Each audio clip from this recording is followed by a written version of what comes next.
और इस वक्त एक अहम खबर आ रही है। कर्नाटक सरकार के फैसले को लेकर विवाद बढ़ गया है। मुस्लिमों को ओबीसी कैटेगरी में डालने का विरोध शुरू हो गया है। राष्ट्रीय पिछड़ा आयोग ने इस पर सफाई मांगी है। टीवी 9 से ओबीसी आयोग के अध्यक्ष ने कहा, ओबीसी के हक को मारने नहीं दिया जाएगा। ये कहा गया है राष्ट्रीय पिछड़ा आयोग के अध्यक्ष की तरफ से। और एक और बड़ी खबर, कर्नाटक में मुस्लिमों को ओबीसी आरक्षण सूची में डाला एनसीबीसी। फैसला सामाजिक न्याय के सिद्धांतों के खिलाफ एनसीबीसी की तरफ से कहा गया है। गड़बड़ी की शिकायत के बाद जांच शुरू कर दी गई है। मेडिकल पीजी सीट में मुस्लिमों को 16% आरक्षण मिला। 930 मेडिकल सीट में से 150 मुस्लिमों को मिली। तो कर्नाटक सरकार के एक फैसले पर विवाद बढ़ गया है और इसको लेकर साफ तौर पर आप देख रहे हैं, कहा जा रहा है कि ओबीसी के हक को मारने नहीं दिया जाएगा। लेकिन क्या कुछ इसमें लिखा गया है ये हम बताने की आपको कोशिश कर रहे हैं।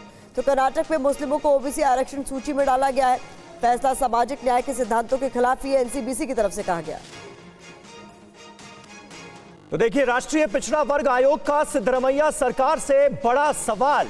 कुल मिलाकर जो बड़ा सवाल उठाया गया है वो ये है कि 930 मेडिकल सीट में से 150 मुस्लिमों को मिली और मेडिकल पीजी सीट में मुस्लिमों को 16% आरक्षण दिया गया। ये एनसीबीसी ने एक बड़ा मुद्दा उठाया है। ऐन चुनावों के वक्त गड़बड़ी की शिकायत के बाद इस मामले की जांच शुरू की गई और जो जानकारियां सामने आई हैं वो रखी गई हैं एनसीबीसी की तरफ से। फैसला सामाजिक न्याय के सिद्धांतों के खिलाफ बताया गया है। जिस तरह से मुस्लिमों को ओबीसी आरक्षण सूची में डाला गया उसे लेकर सवाल खड़े किए गए हैं। राष्ट्रीय पिछड़ा वर्ग आयोग की ये जो फाइंडिंग है ये अपने आप में चुनावों में भी एक बड़ा मुद्दा आने वाले वक्त में बन सकती है। कर्नाटक में मुस्लिमों को जिस तरह से ओबीसी आरक्षण सूची में डाला गया है उस पर उंगली उठाई है राष्ट्रीय पिछड़ा वर्ग आयोग ने और इस फैसले को सामाजिक न्याय के, सोशल जस्टिस के सिद्धांतों के खिलाफ बताया है। हमारे साथ हैं पिछड़ा आयोग के चेयरमैन हंसराज अहिर जी, उनसे बातचीत करते हैं। अहिर साहब, आपका जो आपत्ति है कर्नाटक सरकार पे वो किस मुद्दे पे है, संक्षिप्त मगर बता सकते? आपत्ति से बढ़कर हम सरकार की जिस तरीके से आरक्षण में उन्होंने अनियमितता की होगी उसको दुरुस्त करने के लिए हम कोशिश कर रहे हैं। कैसे हो गया है कि कर्नाटक में 32% आरक्षण है ओबीसी के लिए, उसमें से कैटेगरी 1 कैटेगरी 2B है। उसके अंदर में मुस्लिम कम्युनिटी की अल्पसंख्यकों की जातियाँ 17 और 19 है, 36 है। ये होते हुए भी और भी कर्नाटक गवर्नमेंट ने 4% ऑल मुस्लिम पूरे को उन्हें आरक्षण देके 4% और बढ़ा दिया है। इतना आरक्षण देने की वजह हम बार बार पूछ रहे हैं कि भाई तुमने किस आधार पे ऑल मुस्लिमों को आरक्षण दिया है? आधार तो हमको बता तो दो, लिख के तो दो।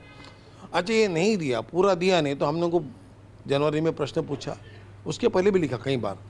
फिर हमने मेडिकल के बारे में पूछा, नौकर भर्ती के लिए पूछा, उच्च शिक्षा के बारे में पूछा, कितना कितना आरक्षण बांटा आपने, किसको दाखिला दिया है। एक गंभीर मामला सामने यह आता है कि मेडिकल में 930 सीटें पीजी की है।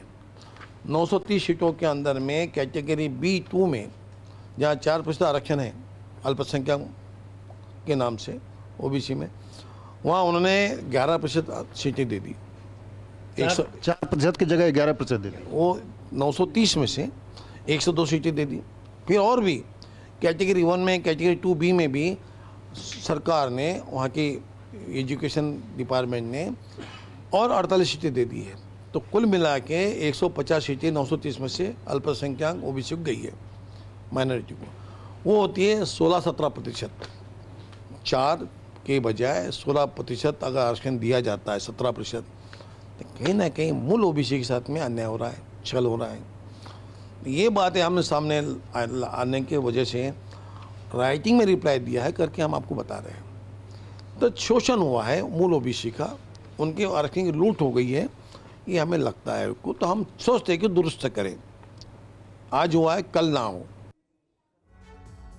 तो हंसराज अहीर को आपने सुना, हमारे सहयोगी आमोद राय उनसे बात कर रहे थे। आमोद राय इस वक्त हमारे साथ जुड़ चुके हैं। आमोद, ओबीसी वर्ग के आरक्षण में गड़बड़ी का जिक्र एनसीबीसी की तरफ से किया गया है, राष्ट्रीय पिछड़ा वर्ग आयोग की तरफ से किया गया है। ये मुद्दा आने वाले वक्त में एक बड़ा चुनावी मुद्दा भी बन सकता है क्या?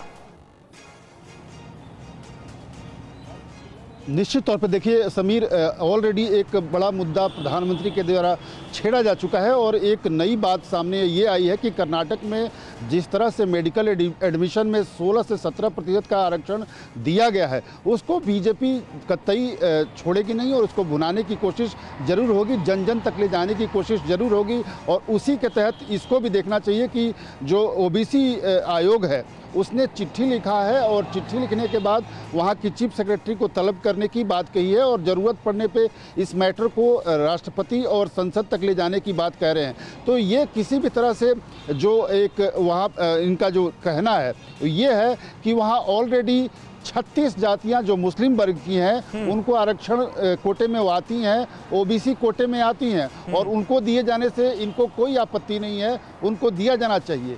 लेकिन इसमें जो 4% अलग से आरक्षण दिया जा रहा है उसमें कोई कास्ट या पिछड़ा हुआ या दलित मुस्लिम ऐसा कुछ नहीं माना जा रहा है और उसमें सामान्य मुस्लिम के लिए रिजर्वेशन दिया गया है, उसको लेकर आपत्ति दर्ज कराई है और कोटा लिया जा रहा है ओबीसी से, तो इसको लेकर आपत्ति जताई है और इसके लिए ये पूरी कवायद है। निश्चित तौर पे चुनाव है तो ये मुद्दा बनेगा ही बनेगा। समीर, बिल्कुल, बहुत बहुत शुक्रिया आमोद। और प्रधानमंत्री नरेंद्र मोदी भी लगातार अपनी चुनावी रैलियों में इस मुद्दे को उठा रहे हैं कि धर्म के नाम पर आरक्षण नहीं होना चाहिए।